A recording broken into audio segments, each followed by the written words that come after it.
شو هاي تغيرت بعد المحتوى الهابط؟ شو هاي غير شكل صارت والله. بس لازم تروح تشيل الفيلر، تشيل البوتكس، وتشيل الزرع مال الحواجب. المهم ما علينا، هاي اشياء شخصية.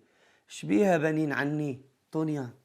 طبعا والموضوع الأهم والأقوى هو بحق الملة والخادم لأهل البيت هو باسم الكربلائي من بقية الإعلام، من بقية الإعلاميين. التهجم القوي مو من حقكم إنه تتكلموا باسم هذا الشخص.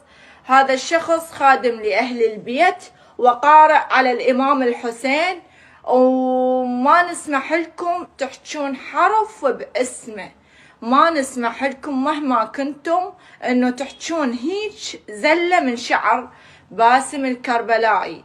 كل الحب والتقدير الى كل خدمات البيت، واحنا ضد الطائفية او ضد الغلط او ضد شخص يمس مرجعيتنا او خدامنا او اهل البيت.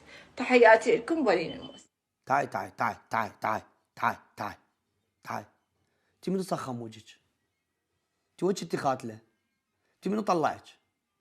تتذكرين من كنتي تشاقين انتي وهاي ام خدود وخاله رجلك رافعتها وخالتها بالمغسله؟ لو نسيتي بنين عني. تتذكرين من تركضين من فنان الفنان؟ هسه حجبتيلي ولبستيلي هاي مال الصلاه وقاعده تحكين عن الطائفيه والمذاهب. يعني انتو شنو؟ انت ايش طببك بهيجي معمعه؟ انت روحي ستر على نفسك، روحي قلي لك فلفولتين. انت مو سويتي محل مال فلافل؟ روحي ستر على نفسك. يعني الا تنهانون الا تترزلون شغله اكبر من راسكم. دا يريدون يفعلوها ويريدون يسووها طائفيه. انت بيناتهم شنو؟ حركه مال مخابيل.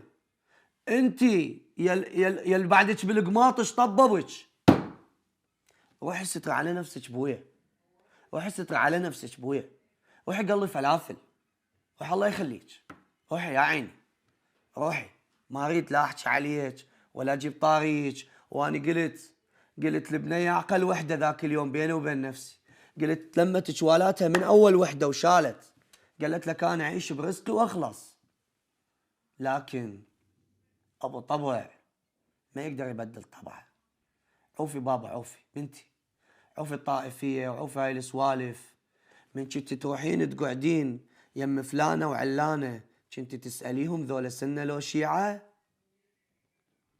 بابا لا تركضون ورا حس الطبل، حيوديك المكان مو زين بظلمه.